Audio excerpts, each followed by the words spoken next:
I am Jill Steinbrenner Olson, and I'm a fifth generation Missoulian, as we said, and a third generation Grizzly, and a triple legacy Theta, thanks to my mother artist here. And hopefully we'll have a fourth generation Grizzly and fourth generation Theta, because you may meet my granddaughter here somewhere in the audience, who's 2 months old. So it's a great day to be here. And I graduated from the UMPT program in 1985. And in 1995, I established Peak Performance Physical Therapy in 1995. And then in 2010, Peak Performance established a concussion program. And in 2011, we launched the Steigers Concussion Project. And I went against everything I grew up to believe, my husband and we raised 3 bobcats. 2 of them graduated from MSU, one in Health and Human Performance, our son Chell, who's been really active with the Steigers Concussion Project, and our daughter Heidi, who's the pregnant one here and launched another hopeful Grizzly in the bottom corner there. And she graduated from the nursing program of MSU. And our youngest baby girl went to MSU all of 5 months and was corrupted by her brother and is a total born-again blue blood bobcat somewhere here in the audience. And I think she was really coerced under the spell of President Cruzado because they both hit the campus about the same time. And she is one woman who I would love to meet and follow around campus, as I have watched her servant leadership and the impact she's had to be a Puerto Rican woman of a rather small stature to take over MSU with fire has been nothing short of amazing. So our daughter went there for 5 months and then moved back here and graduated from communication science and disorders, and now is a phenomenal speech and language pathologist who also specializes with concussion and is part of our team that we're talking about today. So as a true parent, my husband Barry and I are both here. You lower your standards, and then you still have to show some love to the other team. So of course, our son, his freshman year, said, "Mother, you've got to knit me a bobcat sweater." So I lowered all my standards. We went and had to get the exact bobcat colors, the exact blue and gold, and I knit and got about a third of the way done. And he called and said, "Mother, they've changed the colors. You've got to change the colors of the sweater." So $150 later, we went and bought new yarn, got the exact right bobcat colors. I knit for 4 years and finally finished it his senior year. And then, of course, the corrupted little sister also thinks she needs her own bobcat sweater. And then our son Chell had our grandson Sayer. And of course, you have to have mother or father son bobcat sweaters. So that's what we do to support the other team, play nice in the sandbox, and lower our standards to love. So let's talk about a concussion. What is a concussion? They're synonymous with mild traumatic brain injury, MTBI. You'll see that interchanged in this conference or in this talk.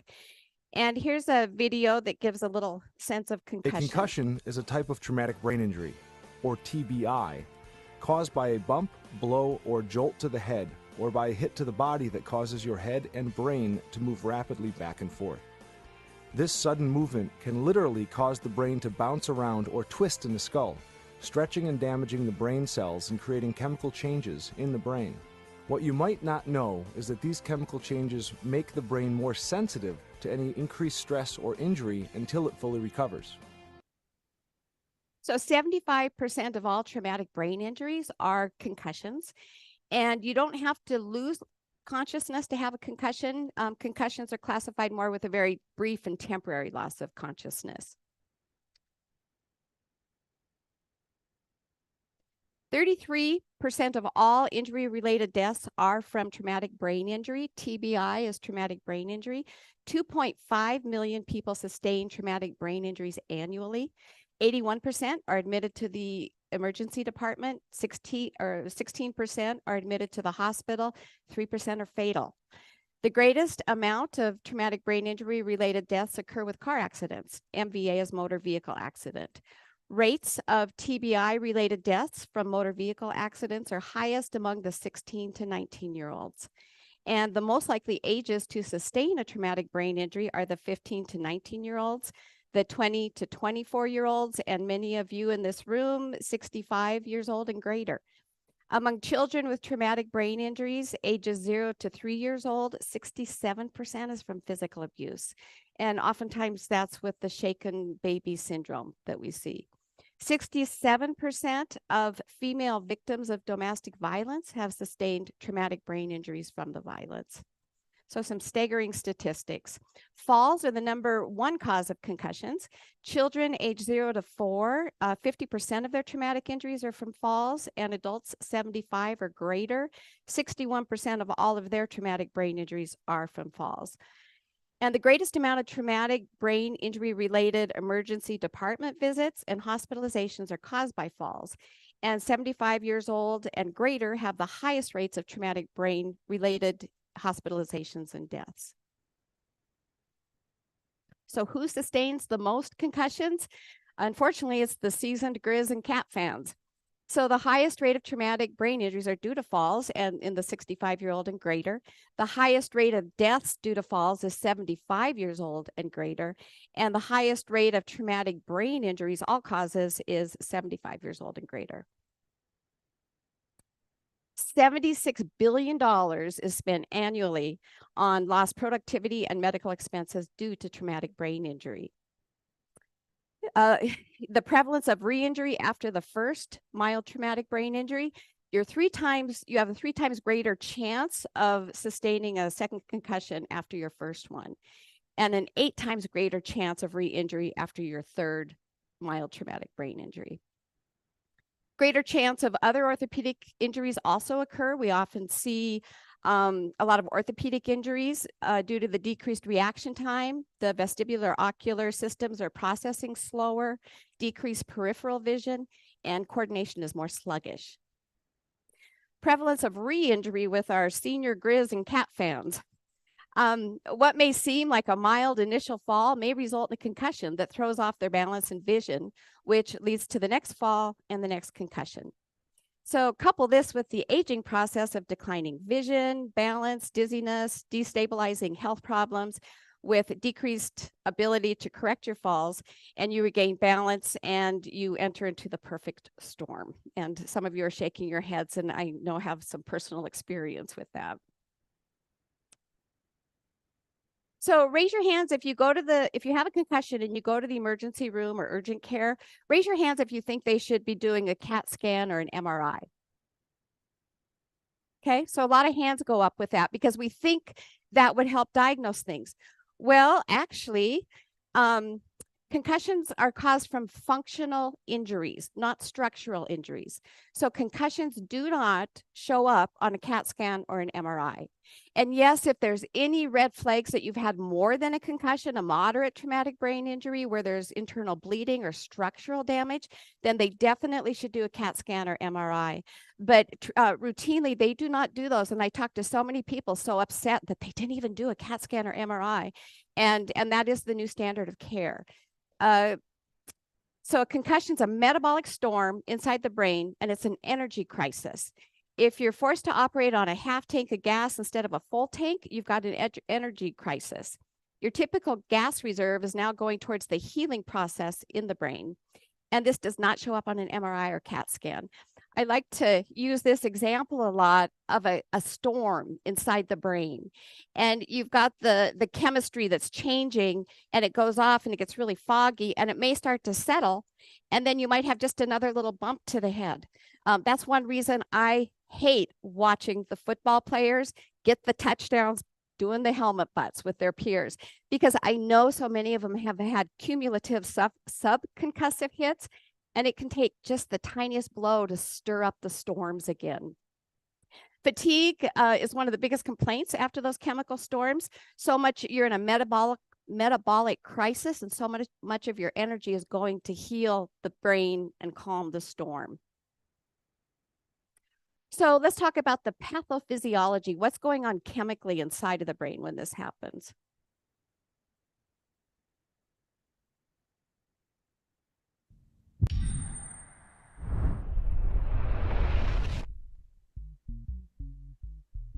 Imagine your brain as a network of all the airports, airplanes, and their flight paths around the world. This network represents the brain cells or neurons and all of their connections. If a storm comes in, some flights will be grounded and others diverted to alternate airport hubs for safety, increasing the operational demand at those hubs. This bad weather also leaves a trail of damage in its path. The same is true in the brain. A concussion is a bad storm that disrupts many neurons, causes stretching and shearing of the axons, and leads to an overall energy crisis within the brain. After an injury to the brain, two major events unfold. Firstly, activity at the cellular level is disrupted, leading to a loss of potassium ions and an influx of calcium ions. Ion pumps work overtime to return this activity to normal, which requires a lot of energy in the form of glucose. Secondly, there's a decrease in the blood flow to the brain. However, blood flow is vital to transport the much-needed glucose to the injured cells. This results in an energy crisis, where the body needs more glucose, but reduced cerebral blood flow prevents its delivery. Going back to the airport analogy, the storm causes chaos inside the remaining airport hubs as employees become overworked and airports understaffed. If another bad storm passes through, it can shut down everything. So another head injury during this energy crisis can lead to brain swelling and to a potentially fatal condition called second impact syndrome. So that gives you a little insight into what that metabolic storm is like. What are the symptoms of concussion?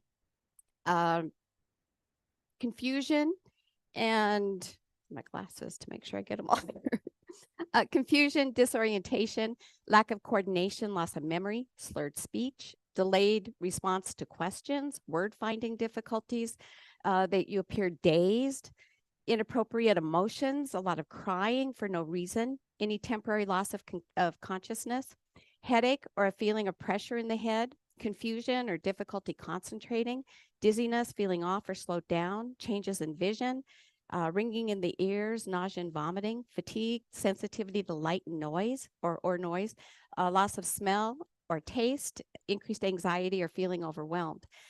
We work with so many teenagers, and often parents say, well, my daughter's a teenager. She's a hormonal teenager. Of course she's acting that way. So oftentimes it's hard to filter out what the symptoms are coming from. So we have evolved so much in our concussion identification and research over the last 15 years since we started working with concussions. And we're constantly adding new trajectories of what we're identifying and more symptoms involved with concussions. I look at concussions very similar to COVID because they're both multi-system inflammatory disorders. They both affect multiple systems. And with concussions, we see the vestibular system involvement, ocular motor system, the cognitive functioning, cervical whiplash and migraine can be involved. Mood disorders, mental health, PTSD that overlays with concussions. The autonomic nervous system is an area that we're really starting to embrace and understand more, both with COVID and concussions, because of all of the postural orthostatic tachycardia syndrome that we're seeing, and the disordered heart rate and blood pressure that we're seeing both with concussions and COVID. The difficulties with exertion, disordered sleep are all systems that we're identifying with involvement. So how are concussions diagnosed? It depends on who sees the concussion first, how much they know, if they'll refer them to specialists who know more than they know. And research shows that on average, someone will see 7 healthcare providers before they're accurately diagnosed and referred to the right person. And some of you are shaking your head. We see so many patients in our clinic that may have had car accidents, months or years ago, or a concussion years ago that was never fully diagnosed. And by the time they get to us, they've seen countless healthcare providers in that journey. The NFL and NHL were great examples of that early on, in that they tended to keep everything in-house. If someone had a concussion, they were seen by an athletic trainer and an orthopedic sports medicine specialist. They don't necessarily have the bandwidth to evaluate all of those systems. Their specializations are sports medicine. So they were a little reluctant to refer out early on and embrace all the other specialists that are needed. And they've grown, thank God, in so many areas because of that, as we all have grown in that area. So how do we recognize concussions?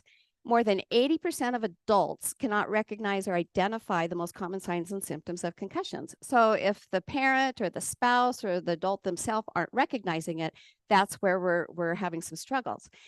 50 to 90% of individuals with mild traumatic brain injuries often go undiagnosed or unidentified in the emergency department because they're looking at more of the life-threatening issues oftentimes. And so they may get a quick diagnosis, oh yeah, you may have had a concussion, but let's focus on the fractures and the life-threatening issues.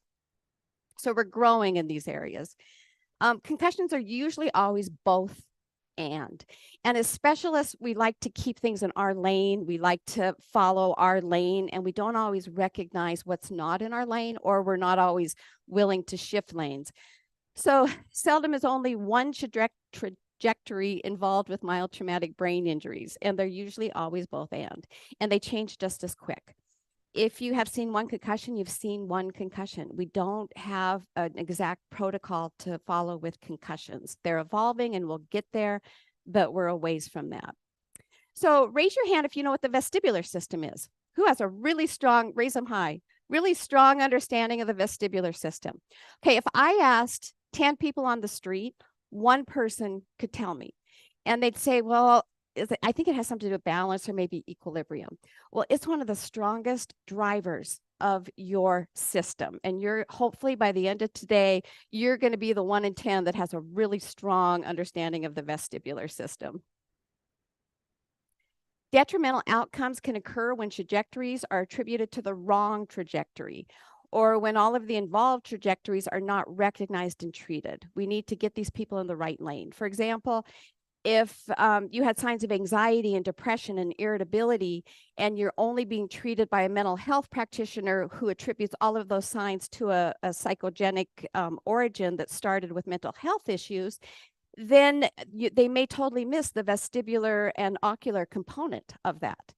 Or signs of dizziness, nausea, fogginess, if they're only treated as a vestibular ocular dysfunction when there's also a cognitive fatigue function going on and they're not seeing a speech and language pathologist or a neuropsychologist for that, that component is being missed. If you have signs of anxiety, insomnia, irritability, and you're only treated by a vestibular, treated as a vestibular dysfunction, when there's other factors like PTSD and autonomic dysregulation that aren't being identified, they're all pouring gasoline on that fire. And signs of dizziness, nausea, anxiety, if they're coming from cervical whiplash injuries, and that would be a cervicogenic problem. And if that's not being identified, then we're missing that boat. Again, signs of autonomic dysregulation, if they're being treated as mental health issues for anxiety and depression, again, we're not getting them in all the lanes they need to be in. Prevalence of concussion in the golden years. So it's a growing epidemic among this population.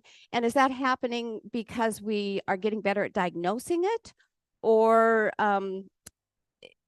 and we're seeing more? Could be part of that. Signs and symptoms of concussion among the aging are all too often erroneously attributed to medication, age-related issues such as dementia, or other issues that you're having. And the aging population often has multiple health issues going on at the same time, which could be producing a lot of the same symptoms of dizziness, feeling off, imbalance. Dizziness is probably the most common side effect from so many of the medications that our aging population is on.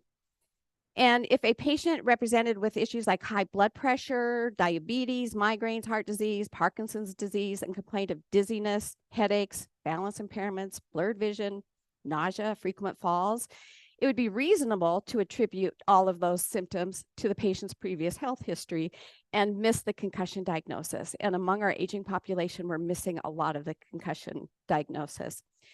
Seniors must be exceptionally strong advocates if they suspect they've had a concussion. Everyone must be an especially strong advocate for all of our healthcare, but especially in the concussions, you need to self-advocate. One common issue we do see in our senior population is the "don't tell Jill" phenomenon. Now, when we were raising our kids and they were middle school teenagers, it was always "don't tell mom and dad." We were on a need to know basis. Well, now I won't mention any names, but with some of our parental relationships in our family. If falls occur, something happened, don't tell Jill. Don't tell Jill. And maybe they might come to my office for some therapy with another therapist, and maybe things are said that don't tell Jill that I had this fall. So it's unfortunately really common with the senior population because they don't want their independence taken away. And those are kind of signs of the dominoes that start to fall and the struggles that come, and especially if there's been concussions involved in areas that haven't been treated. So now raise your hands if you think you should rest and not do anything after a concussion until the symptoms go away. To avoid all your screen time, maybe don't watch TV, don't exercise. Okay, so we've got a few people that think we need complete rest after concussions. Well, again, research is evolving. And sometimes what we think is our best interest may not be. And even when we're following popular opinion or even current research, we need to do everything we can to stay on the front line. And things change, research changes. Eat eggs, don't eat eggs. Don't touch coconut oil. Coconut oil is the best thing you could ever have. It will solve everything. Don't drink red wine. Red wine is wonderful. It has oxidative quality. So does chocolate. Don't eat chocolate, eat chocolate. So research is wonderful. And it's always evolving, and we need to flex and move as research evolves and embrace everything we need. That's why we're here. You're lifelong learners. We all want to learn. We're all grateful for the OSHERs that have contributed so much money throughout the United States to have these lifelong learning centers. So we want to learn. A good example of learning is, let's talk about the Grizzlies' first mascot. In the 1950s, and some of you may remember, was actually live bear cubs. So the original mascot may have not been in the best interest of the fans or the bear. In addition to Teddy, there were cubs named Fessy, honoring University of Montana football coach Doug Fesden, and Jerry, honoring Coach Jerry Williams. And an article out of the Missoulian said she was very unhappy and a very mean little bear when she first arrived. When Ken Thompson, Fish and Game employee, brought her here, she clawed his heavy leather glove off as he turned the chain over to Barney. She would gladly have taken fingers, hands, and whatever else she would get from her caretakers. So we're growing, we're evolving, we're learning so much about the best way to manage concussions. And we now know that early identification of the concussion is critical. Early and accurate diagnosis of all the trajectories involved is critical. Early referral to all the appropriate specialists is so important. Early intervention with a targeted treatment program for all areas involved, and early integration of gentle aerobic exercise is tolerated. And we're finding, the first 24 to 48 hours, yes, shut down, get really good rest, minimize stimulation. But after that, the sooner you can start exercising within reason, gently, a low, moderate heart rate is oxygenating. It's circulating blood and oxygen through your system and to your brain, and really starts to help kickstart the healing cycle. So to be told rest, the worst thing is to be told rest and wait and see, or rest and wait till the symptoms go away. That was old school. We've grown. We no longer have the live grizzly cubs at our games. We've grown, and it can be detrimental to recovery. So we must look at concussions through multiple lenses. And here's the diehard blue bloods on the right. And thank God a Grizzly fan got a hold of that picture. And I mean, when I looked at my son's sweater I knit in Grizzly colors, all was well with my soul. But we must grow in our ability to assess and address the full spectrum of the concussion rainbow. So we need to grow our next generation of healthcare providers who can accurately assess, address, and refer for the full spectrum of concussion-related dysfunction. And we need to be able to identify the vestibular involvement, the ocular motor involvement, the cervical whiplash and cervicogenic dizziness issues, the migraine and vestibular migraine, the cognitive fatigue, autonomic dysregulation, disordered sleep, neuroendocrine disorders that can occur with it, and the mental health involvement with concussions. That list will continue to grow as we learn more. And there's our daughter Jocelyn growing our next generation, and little Miss Cameron Ovanell is back in the corner now. So hopefully she will launch to take us through our next season. So what are the hidden messages in concussion? It can be a silent epidemic. People, I often say, when you've got vestibular issues, it's like being in a foreign land with a foreign language and you don't have the words to describe it. You just feel off. There's so much that goes on internally that can't be seen. And so it has a lot of hidden messages. So if we go back to these sweaters, you know, as a mother, you want to give really good, strong foundation and get a foundation of truth into your kids' lives. So when I did knit these sweaters, I hid some hidden messages in these sweaters. So if we look in the upper right-hand corner, you might see "Go Grizz" that may or may not be embedded in the back of one of the sweaters. And in one of the hats I knit from my son-in-law, it may say "Go Grizz" right here. And when I knit my son's sweater, I may have embellished it with some hidden love messages. And when we dropped it off finally, his 4th year, and he only had a few football games left, we dropped it off in Bozeman, went to his tailgate party. They could start like at 5 in the morning in Bozeman. They have amazing tailgate parties. We have gotten there at 6 or 7. And I told the rest of the family, do not tell Chell the hidden message. I will tell him at just the right time. So we dropped off the sweater, took off to Helena to Jocelyn's soccer game. And later that day, it was probably during halftime, he texted me and said, "Oh, Mother, I wish you could be here to hear all the compliments I'm getting on my sweater."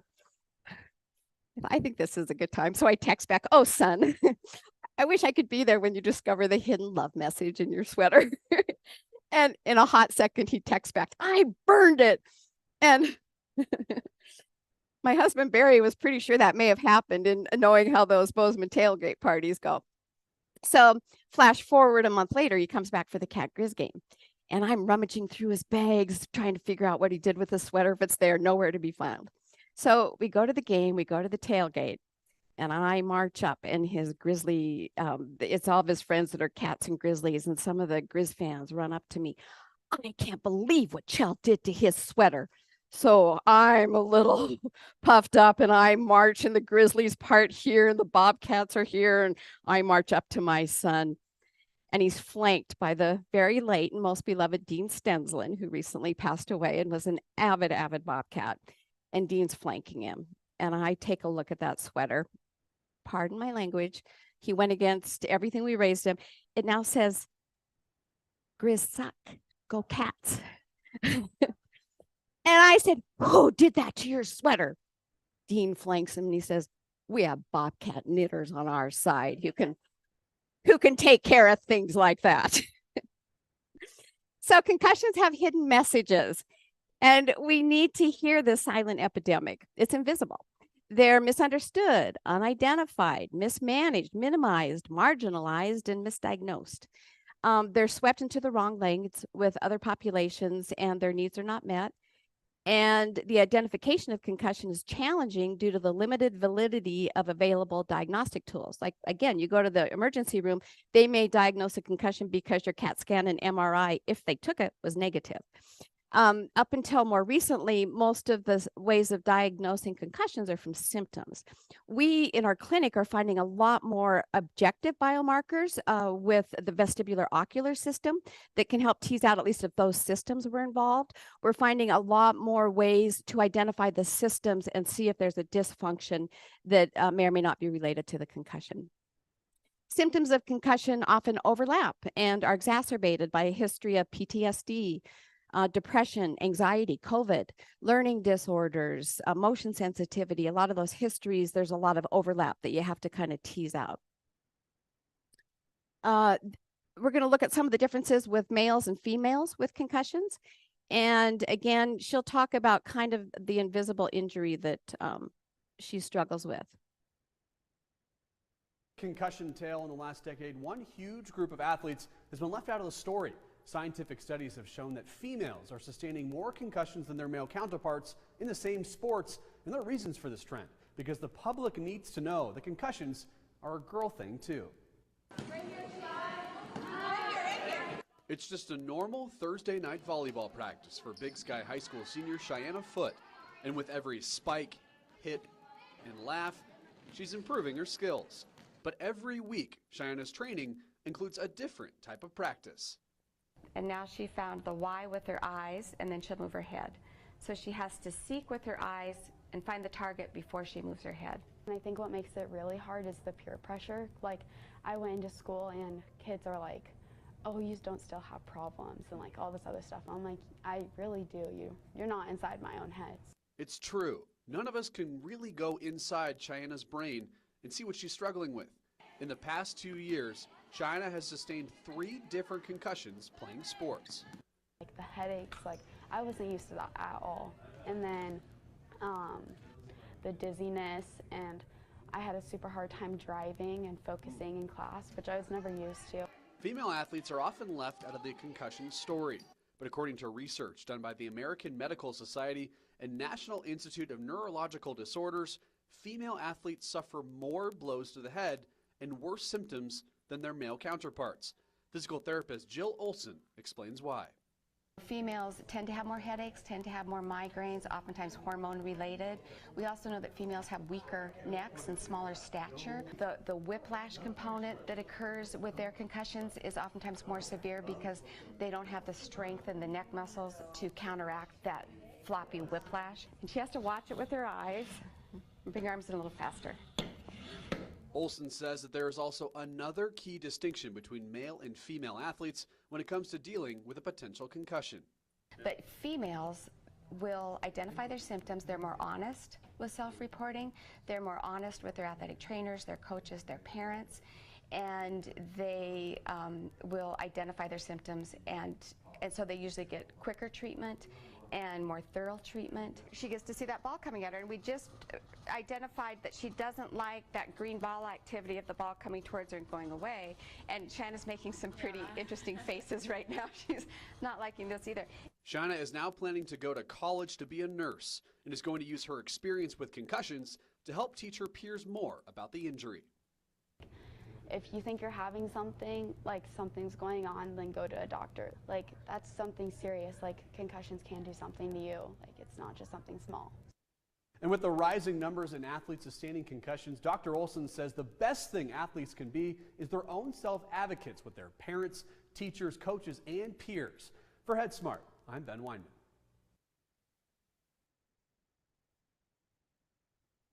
So let's look at some of the issues with our young athletes and changes we need to see in the football world. Run with us. Run, run. Oh! You're good, get up. So fortunately, we're changing a lot of our rules and regulations, but you put pads and a helmet on a little boy, what are they going to do? It's what they do. They watch it all the time.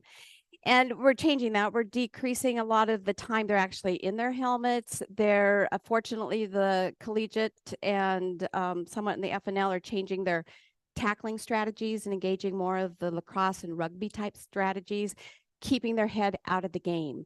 And, you know, sometimes they say maybe we should go back to no helmets, which it may be a good thing. It trains them not to use their head. I'm not saying it's a good thing, but we need more techniques to keep the head out of the game. Football needs to evolve and keep the head out of the game. And they're doing a lot of work with helmets and coming up with these super scientific, incredible helmets, which can decrease some of the impact, and it can have some rotary forces, and they can measure the force of the hit, but it's got a long way to go. Helmets do not prevent concussions. They might prevent a skull fracture. So keep that in mind. We are finding that wearing mouth guards can really help prevent some of the impact with concussions. So sports-related concussion, SRC, 1.6 to 3.8 million sports and recreation-related concussions occur each year in the U.S. And 10% of all contact sport athletes sustain concussions yearly. Brain injuries cause more deaths than any other sports injury. And in football, brain injuries account for 65 to 95% of all fatalities. And sadly, that's where Missoula's beloved Dylan Steigers was in that fatal statistic. These are pictures of Dylan as he grew up through Missoula, a beloved athlete and son and coach and friend. He was a dear friend of my friends in high school. And if you talk with Dylan's parents, they will say that he had a lot of signs and symptoms of concussion that were not really accurately diagnosed or assessed at that time, because we didn't have the abilities to recognize it for what it was. he struggled a lot with attention and depression and anxiety and suicidal thoughts. And he would not, it was the don't tell Jill phenomenon. He was not going to tell his coach or his athletic trainer of any symptoms because he was determined to play. And Peak Performance, we launched our concussion program in 2010. And we were trying to meet with coaches. They didn't want to hear what we had to say. They didn't want to hear, oh, if you see any sign of concussion, remove them from play. We've got to, keep them out of play for 7 to 10 days. Let them rest. Put them in a, dark room. Let them rest until all the symptoms go away. Well, the hockey coaches were saying, we can't follow that. We'd lose our whole bench if we did that, which is kind of true. And again, we've evolved in our recognition and our treatment for concussions. But sadly, when Dylan passed away in 2010, I said, now Missoula's going to listen. They're going to listen to what we have to say. And in 2011, we asked the Steiger family if we could name our concussion program in honor of him. And they agreed wholeheartedly. And they're here in our front row. And we're just so grateful to have Tom and Dylan's aunt, Lynn, and Uncle Al. And Dylan's mom is with us in spirit. And they joined us in full force, along with our other people that have joined and done so much. Eric Johnston and his mother Dory, and Barry's helped us a lot. Who else is anyone else here? Jocelyn has been so instrumental in our Dylan Steigers Concussion Project through the years. And I cannot tell you the amount of effort these people have put forth to get us to the point where we are, to fuel so much of what we're doing, not only in Missoula, but around the state. So the Dylan Steigers Concussion Project. In 2010, Sentinel High School graduate Dylan Steigers died after a traumatic brain injury suffered during a spring football scrimmage at Eastern Oregon University. In Dylan's honor, Peak Performance Physical Therapy launched the nonprofit Dylan Steigers Concussion Project, the DSCP, to provide a resource for athletes, coaches, parents, school staff, and healthcare professionals. And our mission is to educate, test, and protect. And that resonates with everything that we've done. A huge list of so much of the contributions and accomplishments of the DSCP. We've been real involved in our state legislation to launch the Dylan Steigers Protection of Youth Athletes Act. And we introduced the baseline testing to both Sentinel and Hellgate. We funded all of the original baseline testing. We've completed over 5,000 concussion baseline tests.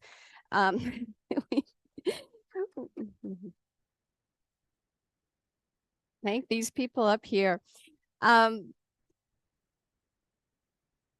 We've provided concussion physical therapy. We've worked with J.C. White at the UM to integrate more vestibular and ocular baseline testing with the Grizzly football team. And we've provided physical therapy for a lot of the Grizzlies post-concussion, provided extensive education to the Missoula County Public Schools, to Anderson School in Bozeman. We've worked with Deer Lodge to educate their faculty on concussion identification and management.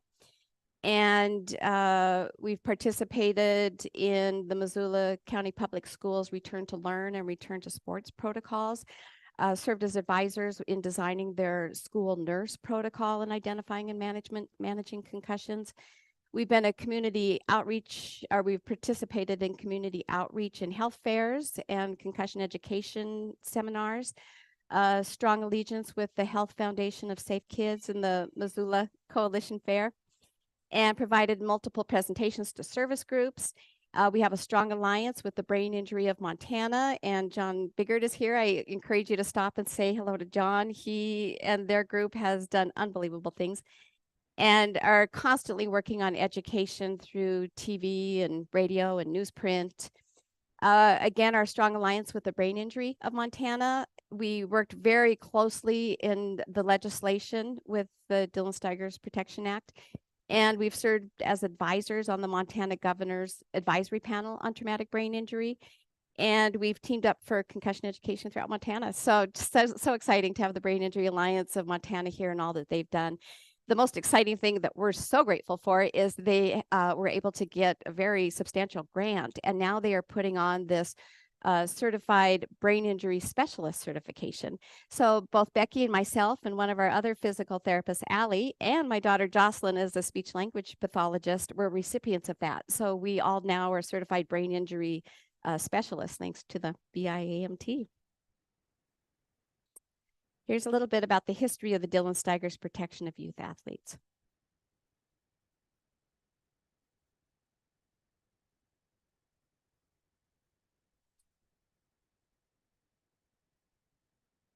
At the legislative session, additional steps are being made to further safeguard athletes. Yeah, you might remember back in 2013, state legislators adopted the Dylan Steigers Act.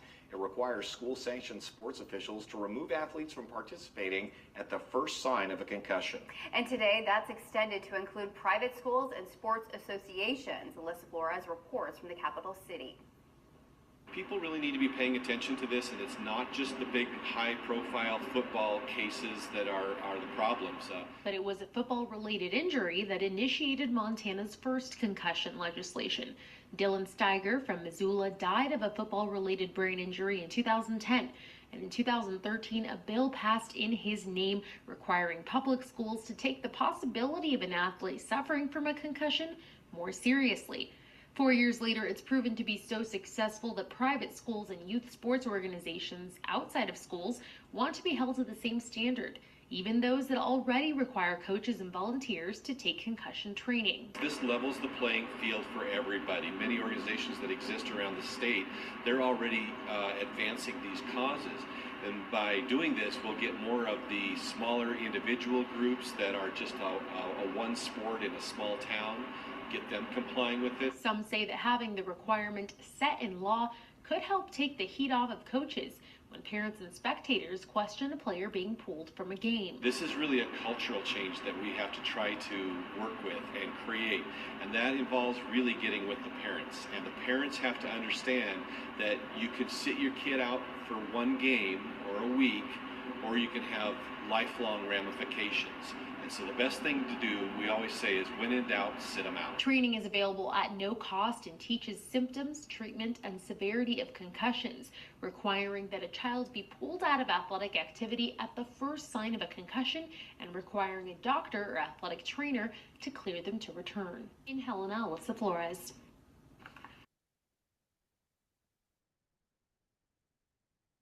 So the Dylan Steigers Protection of Youth Athletes Act was originally passed in 2013, and then in 2017, it was progressed and advanced. And here's Tom Steigers with Governor Bullock, and then the Steigers family at the signing of the law. It was a very moving day for all of us. Let's talk a little bit about the baseline concussion tests that we've done, and they continue to evolve like everything. Whoops.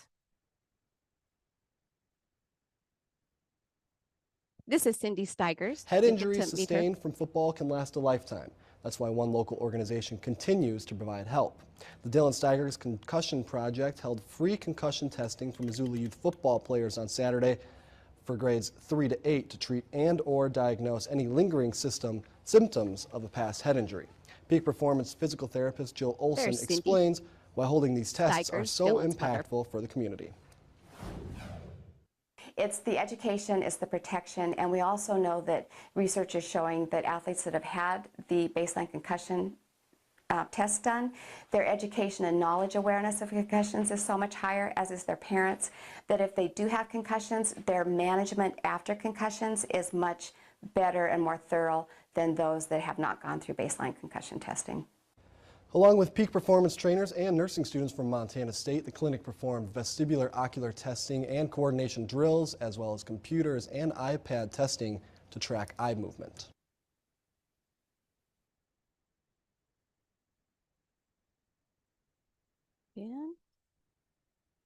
We've advanced. I'm We Stephen don't do Kras, as many of coach the for large Missoula Youth groups Football. now. Grateful We to do the more Dylan Steigers one-on-one Concussion Project assessments in for the keeping clinic concussion because testing we're doing and so management much a top more. priority for coaches, parents, and athletes. Through certified concussion professionals at Peak Performance Physical Therapy, the DSCP tests athletes' balance, inner ear, eye, and impact neuropsych computer tests. The Dylan Steigers Concussion Project has educated us on how to identify a concussion and manage it, helping to take the guesswork out.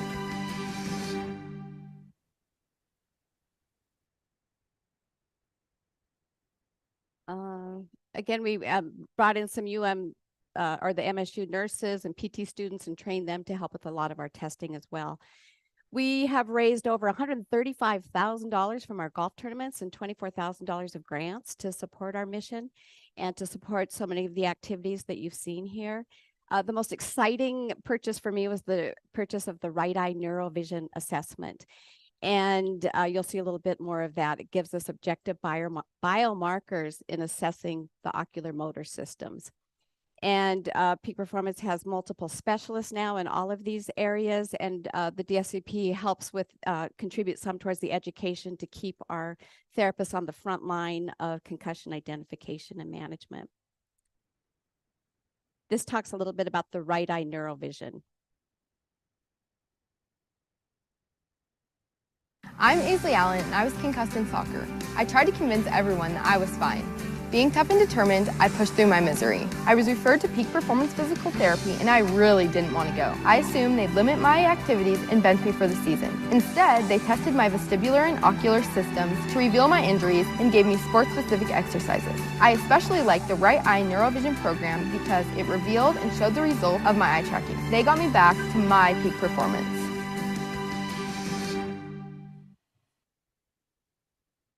So the right eye neurovision is a small computer that has digital retinal sensors in the bottom corners, and it tracks the retina of each eye. So we can look at smooth pursuits. We can look at the three functionings of the eyes here, smooth pursuits and saccades, and then it gives us some measurements on reaction time and visual cognitive processing.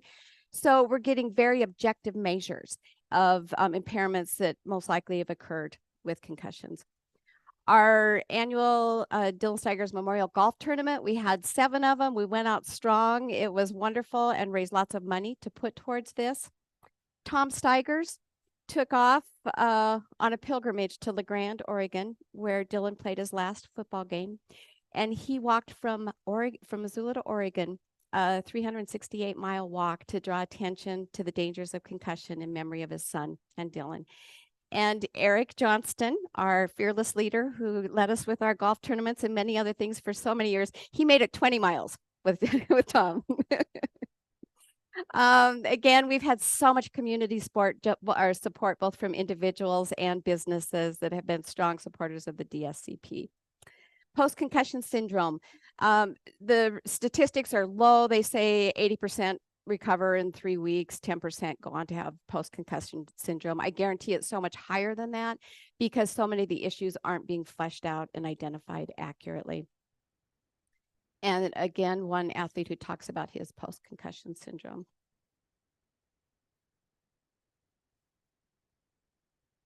After getting a concussion is evolving quickly as doctors learn more about the long-term effects of head injuries. Tonight we meet a Olson teenager who is putting his future ahead of football after seeing just how his concussion rattled his health.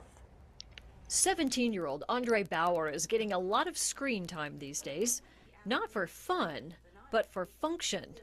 He was in a car crash a month ago. His head did this to the windshield of his car. You can imagine what the impact did to his brain. I felt tired emotionally. I felt like I was drained of my sleep, and I just wasn't myself at all. Andre is a very athletic kid who was bewildered at why a couple of bumps on the head would make him feel so off. When I first realized that I had a concussion, I was like, I've never felt this way. I was really slowed down. I couldn't focus on moving parts, driving, just watching cars go by, walking down a hallway. It was really hard with my eyes. Andre is an athlete. He played for the Polson Pirates. He's a 3-time All-American weightlifter and a state champ in shotgun shooting. He needed help, though, with this head injury, so he connected with physical therapist Jill Olson of Peak Performance in Missoula. She put him on what's called the Right Eye Neurovision software. It reveals the injury to his ocular motor function, part of why he was so off his game. There's a part of the brain that really controls the eye's ability to move smoothly and symmetrically. And when that area's been impacted, it's not able to pump the brakes on that part and keep it smooth. What a concussion does to our brains can get pretty technical, from problems with the vestibular system to the ocular motor system. Patients just know they don't feel right. So this computer system helps doctors and physical therapists take a closer look at what was injured so they can fix it. It looks at smooth pursuits, which is your eye's ability to track smoothly. It looks at saccades, which is the ability to look quickly side to side. That's what's involved with reading. It looks at saccades up and down, the ability to track your eyes up and down. We need that for scrolling on computers. It looks at your vergence, your ability to focus from far to near, from near to far. We use that if we're catching a ball or if we're driving and cars are coming at us and going away. Jill puts Andre through the paces with balance work, eye tracking exercises. Come on, faster. Even game time drills with a little multitasking on top. He's on his way to healing. But even so, after playing football since the 4th grade and a stellar season last year with the Olson Pirates, he's decided to give up the gridiron for his health's sake. I just don't want to take that risk, because once you get one concussion, you're at a higher risk of other ones just by hitting your head again or other ways. And I just don't want to risk that for later in my future. I don't want to play football for 1 year and end up getting 3 more just for that 1 year of football. Andre is part of an important conversation about concussions, from diagnosis to treatment. We have to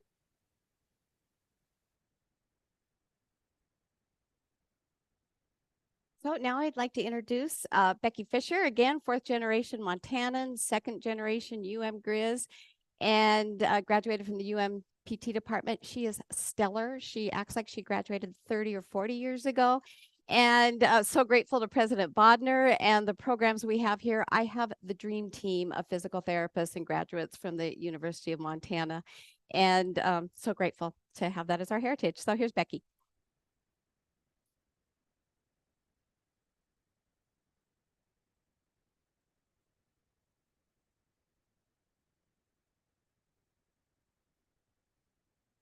I'm going to go back into mine in a minute.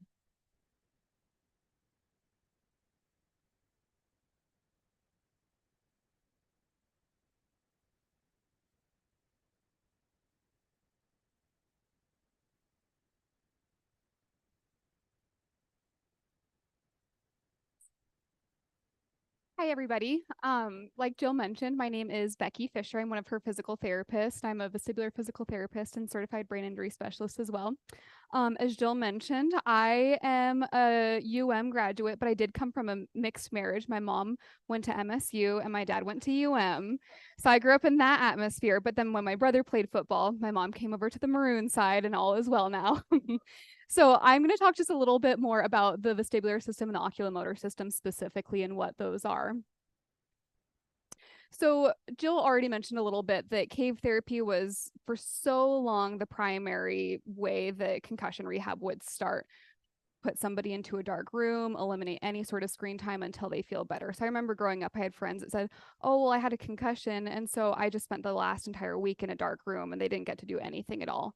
Well, we found that that's not the best course of treatment anymore. The best course of treatment is, yes, that initial rest, but then relative rest really guides the remainder of their rehabilitation. One interesting fact. So a lot of people would think that when you get a hit to the head, oh my gosh, did you have any loss of consciousness or did you have any amnesia following the event, and think that those are the #1 indicators that, man, it's going to be a long recovery. Well, in fact, dizziness immediately after the injury is actually the #1 indicator that you may experience a prolonged recovery with this injury. So what this is saying is that not only are vestibular impairments common after that injury, but oculomotor impairments can also cause this dizziness. Jill mentioned there's a whole multitude of things that can drive dizziness after injury. And why that matters is that that dizziness can also put you at risk for another injury. So we see that you're not only at increased risk of re-injuring, but that is in part because you're going to have delayed spatial awareness, delayed reaction time, that's going to make you not be able to understand your environment quite as effectively. So lots and lots of things can drive that dizziness that you're seeing here. So a couple that I'm going to hit on today is BPPV. That's something that you can have after concussion, but you can also just have it. And I would be willing to bet that maybe a couple people in this room have experienced it or will experience it. So I do want to mention that a bit more. And then also talking a bit about those oculomotor hypofunctions. Okay. Before we get too much into either the vestibular or ocular motor, it's really important to understand how we balance. So anytime you're standing upright or just being upright in general, your brain is constantly taking in information from your eyes to tell you where you're at in space. taking information from your somatosensory system. And that would be all the nerve endings in your skin and the bottoms of your feet, the nerve endings in your joints and in your muscles. It's what tells me my hand is in front of my face instead of behind my face. And then it's also taking in information from your vestibular system. So our brains have to be able to constantly take information from those three systems, process it, and then the output is how you stay upright. So here we have the vestibular system. So you have your outer ear, your middle ear, and then your inner ear, which we have enlarged down here on the bottom. You'll notice that snail shell right here. The snail shell looking part is your cochlea. And so that is what helps you to hear. It's going to transduce sound waves into nerve impulses to the brain. And then the loops over here on the sides are your semicircular canals. So you'll also see that here.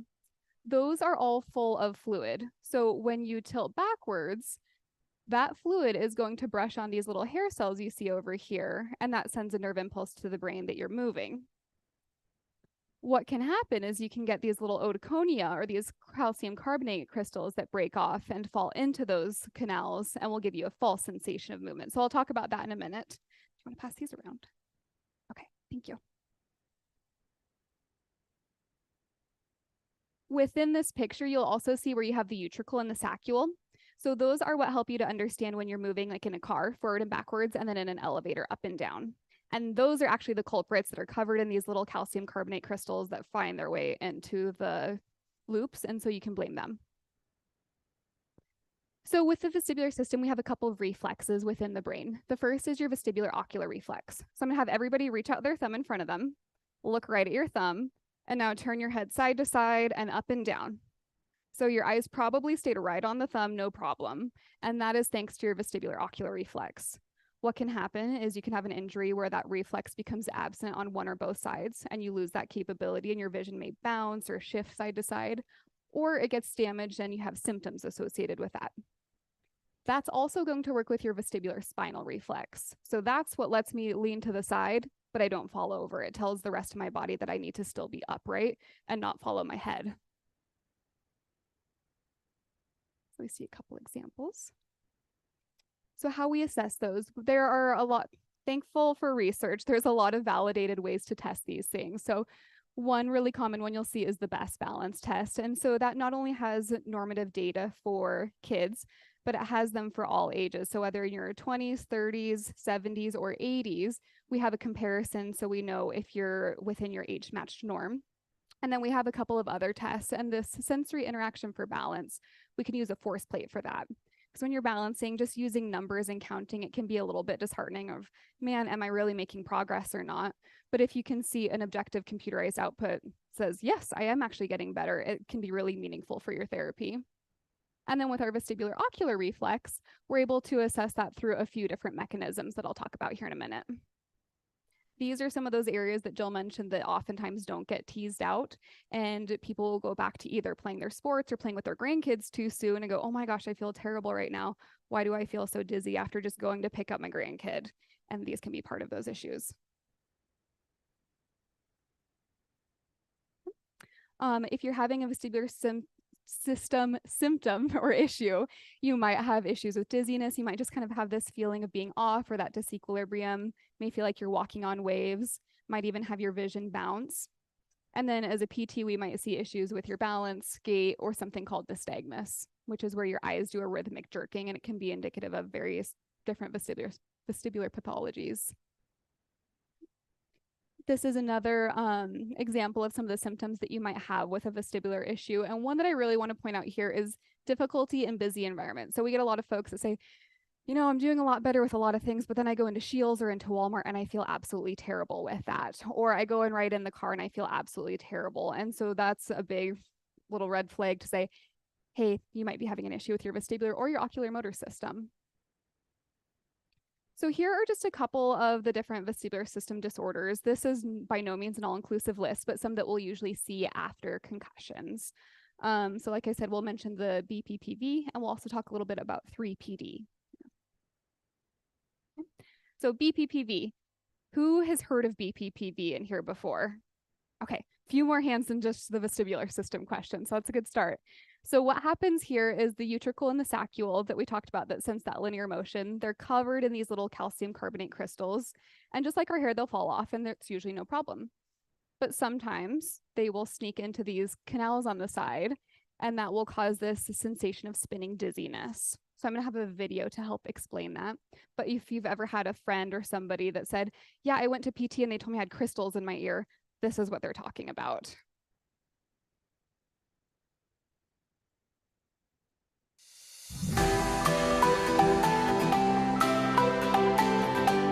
What is BPPV? Benign paroxysmal positional vertigo is the most common vestibular diagnosis that we see here in the US and throughout the world. So it's important to understand that this is not medically dangerous or progressive. It is a vestibular condition that lives within the inner ear. It is an issue with these little calcium carbonate crystals that we call otoconia. And they live within the utricle, which is a little end organ inside the inner ear.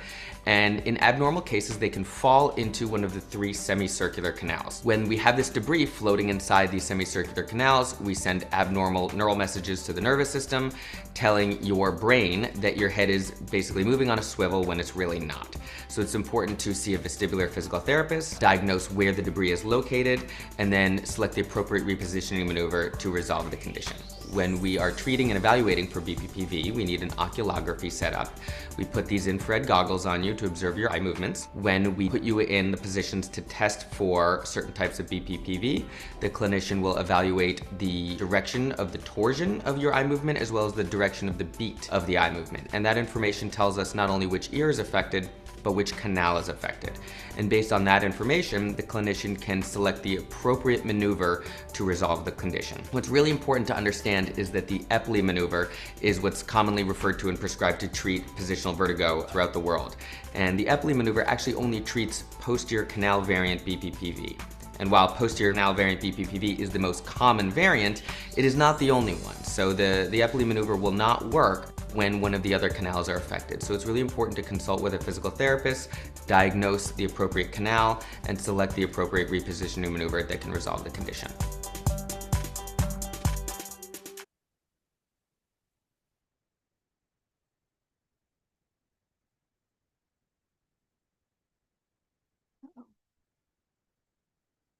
There we go. Okay, so you might also hear about visual motion sensitivity.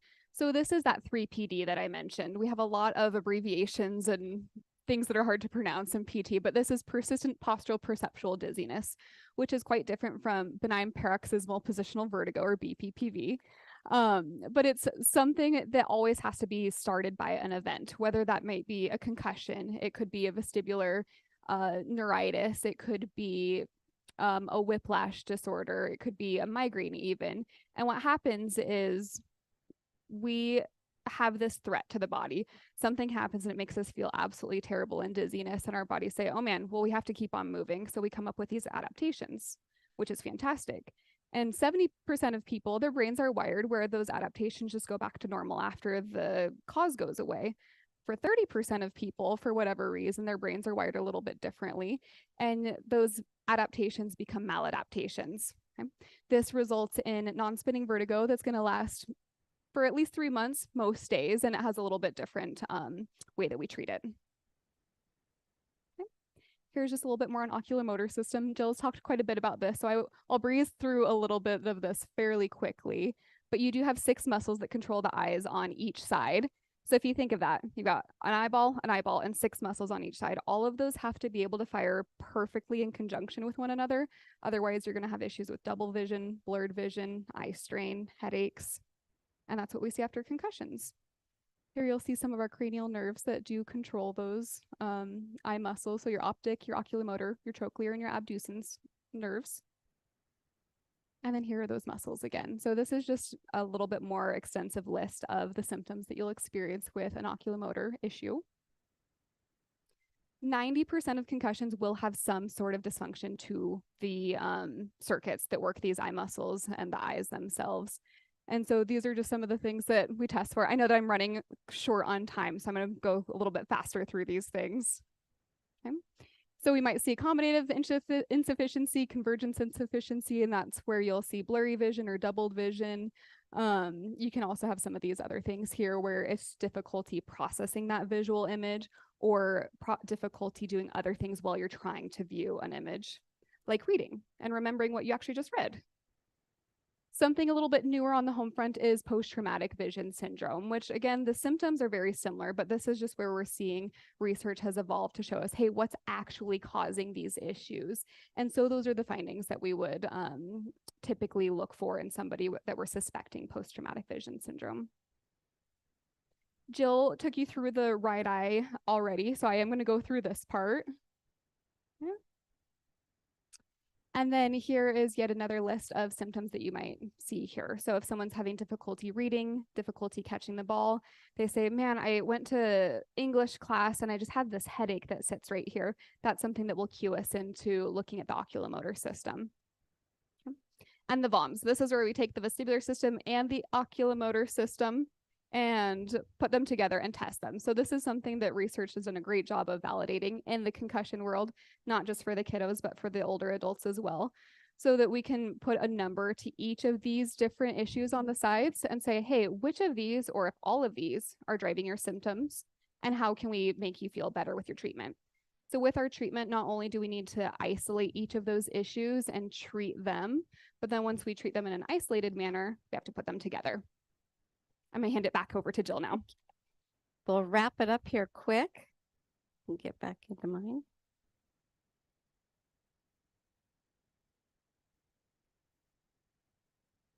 So as you can see, there's so much involved with concussions that we need to continually address. And Becky, can you come? I don't have my glasses on it. I can't see it. Is it right here? Is that it right there? Okay. So specificity of training. Can I get that off there? And I'll just wrap it up. Thank you. We see a lot of migraines, a lot of cervical whiplash injuries. There's so much we can do for migraines now in identifying those areas. And they all overplay disordered sleep, migraines, anxiety, cervical whiplash. It's like playing pinball. They just play off of each other. And again, seeing a good specialist that can tease out the whiplash and the cervicogenic dizziness. We need the grandma honey therapy. We need to regulate their schedules. You need to go to bed at the same time, wake up the same time, get a full night's sleep, stay well fed, watered, and restored, and really lay a good, healthy healing foundation. And we need to, again, with headaches, define what's driving the headache, because all these different systems we've talked about can drive headaches. Anxiety is one of the biggest ones we see. And again, all of these different issues can can fuel anxiety or trigger anxiety. And we need to make sure if someone's in the mental health track for anxiety that we've also teased out a full assessment of autonomic nervous system, vestibular, ocular motor, cervicogenic dizziness. And chronic traumatic encephalopathy, that's a whole nother conversation. Research is constantly growing in how we identify it. That's what we're seeing with more of the football players. And it's diagnosed after they pass away is when they can do a biopsy of the brain. Again, we need to look at all of these trajectories. There's more that we're learning that aren't on here and figure out what's driving the symptoms. And more than anything, they're messy, complicated. Concussions are messy, complicated. They play dirty. They go for your weakest link. And it takes a strong community network to educate, test, and protect Montanans against the detrimental impact of concussions. We need to approach concussions with humility, and we need to ask for help. And we need a strong team approach. So with that, thank you so much, Molly and Ollie, for keeping Montana at its peak performance. We're so grateful to be here.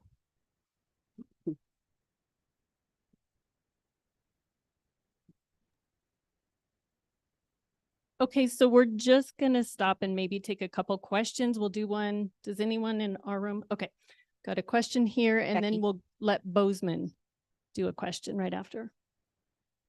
Can you comment on treatments for post-concussion migraine, or is it too complicated? Is it that you have to know which of those systems is involved in order to devise a treatment plan? Can I take it? Okay, so with post-traumatic migraines, that one definitely takes an even stronger team approach, and getting neurology on board can be really important. And it's going to vary for person to person. Most of the time that we see that, someone has a pre-existing history of migraines, and so with that, they need to go back to their neurologist and they need some modifications to their medications, and that's where it's really important to have that team approach, because that's not anything I can even speak to. And then from the PT side, we want to look a lot at activity modification. So with a migraine, you can think of it as a cranky brain, and you have this threshold. And so lots of different things can be triggers for a person, whether that's a dietary trigger like red wine, chocolate, soft cheeses, or it can be stress related, could be something musculoskeletal or environmental triggers. And you might be okay with one or two of those, but as you have that cumulative effect, like let's say you had, this is my threshold right here. Let's say you had a little bit of chocolate, a little bit of red wine, and then you got really stressed out and you didn't sleep well. Well, then you hit this threshold, and that's like the on switch for a migraine. So from our side, it's more so looking at those triggers and then strengthening so that we can lift that threshold. And I would say big drivers of migraines are weak vestibular and ocular motor systems and cervicogenic involvement. So we do a deep dive into those areas to see if they're contributing. Terry? Okay, Naomi, do you guys have a question in Bozeman? Yeah, does anybody have a question they want to ask? Yeah, go ahead.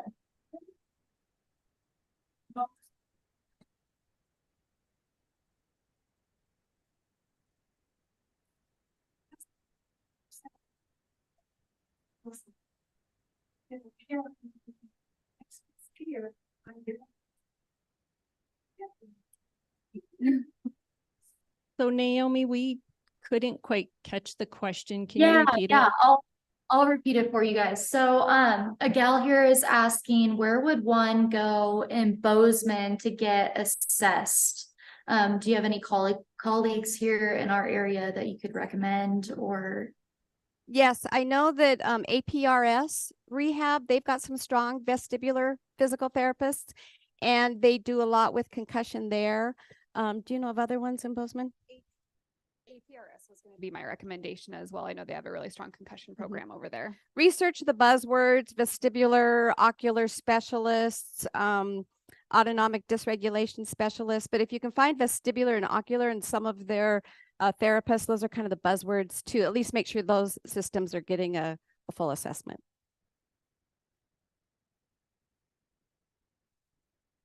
Okay, we got one here. Hold on.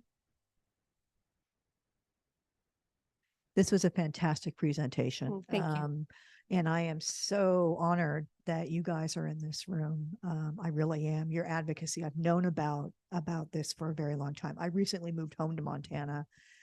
I've been an advocate for a brain injury association in another state prior to moving here. And I'm also a brain injury survivor. My injuries came in the military, multiple concussions. So one of the questions that I had, this was very physical oriented and physical therapy oriented, which I've got tremendous information from, and I want your card. But there's also an emotional part to brain injury recovery, and especially when you're older, there's going to be a social element as well in terms of isolation. Could you address that? I'm so glad you asked that. And the stigma associated with that. I think that's the stigma keeps a lot of people from treatment. Well, and you tend to lose your identity oftentimes when your whole life has changed, your goals, your direction, reevaluating who you were, who you are today, beating yourself up because I used to be able to do that. I should be able to do that. Why can't I do that? A lot of this self-talk that really impacts the mental health. And it is redefining who you are. There's some really good cognitive behavioral therapists in Missoula that specialize with brain trauma. And neuropsychologists and psychologists that specialize with brain trauma is integral to treating all of the issues involved with that. Yes, thank you. And thank you for serving our country and the sacrifices you've carried. Yeah. Okay, Naomi, do you have any in Bozeman?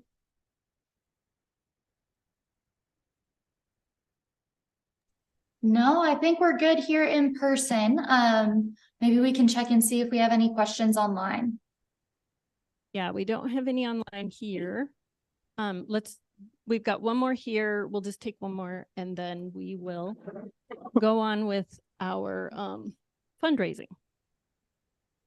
So my question relates back to the little kids type stuff. If they get up and they're dizzy or they're not conscious, you can tell. But how fast or slow does it show up? Can it be slow? Yes and yes. Oh. It can be very fast. It can be very slow. It could be, where you don't even recognize it till several days later. And it can be very insidious. Oftentimes with kids, it's the emotional breakouts, the tantrums. They become much more hyper emotional and reactive and very teary. And you just see different emotional changes with them.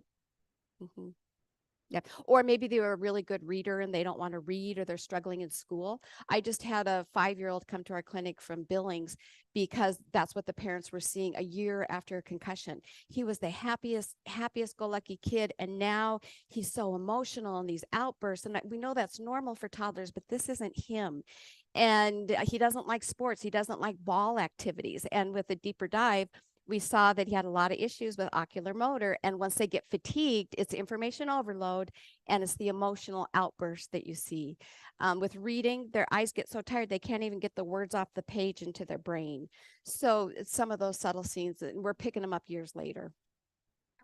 Add to that too. So until the time you're 25, 26, your brain is still very plastic. And so that's where the baseline concussion testing is so important too, because if we're relying so much on the subjective report, and with kids, it's hard because they're constantly changing and constantly have different emotions too, that if we can add some sort of objectivity to that with an annual baseline concussion test to look at their balance and their eye tracking and some of these other biomarkers, then that's going to give us a lot more effective way to say, yep, they're ready to go back to their activity versus no, I think that they still need to sit out a little bit longer.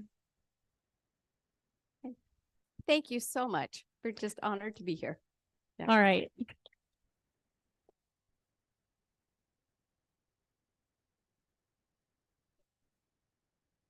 All right. I want to tell everybody thank you. Thank you to all our attendees, both in Bozeman, all our attendees here, and all our attendees online. Oh, Jill, wait. We have hats from the Steigers Concussion Project. And if any of you would like one and would love to wear it in pride and help us advocate for concussions on the front line, please take one when you leave.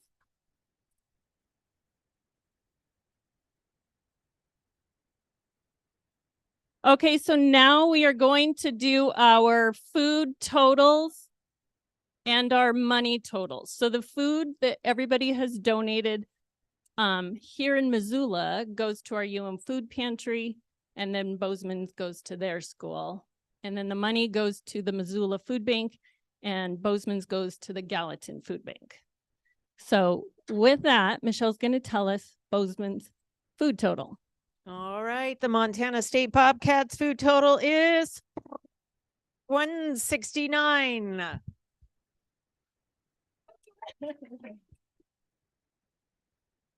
Okay, and the Montana Grizz food total is $274.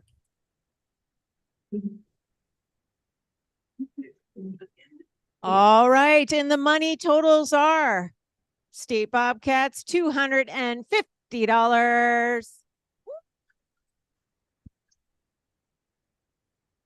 And the money total for the Grizz is $338.69.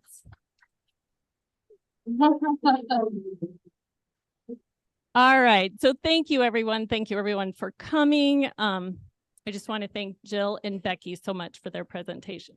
This was great. Thanks, Bozeman. Good luck, everyone. Bye. Thanks, Terry.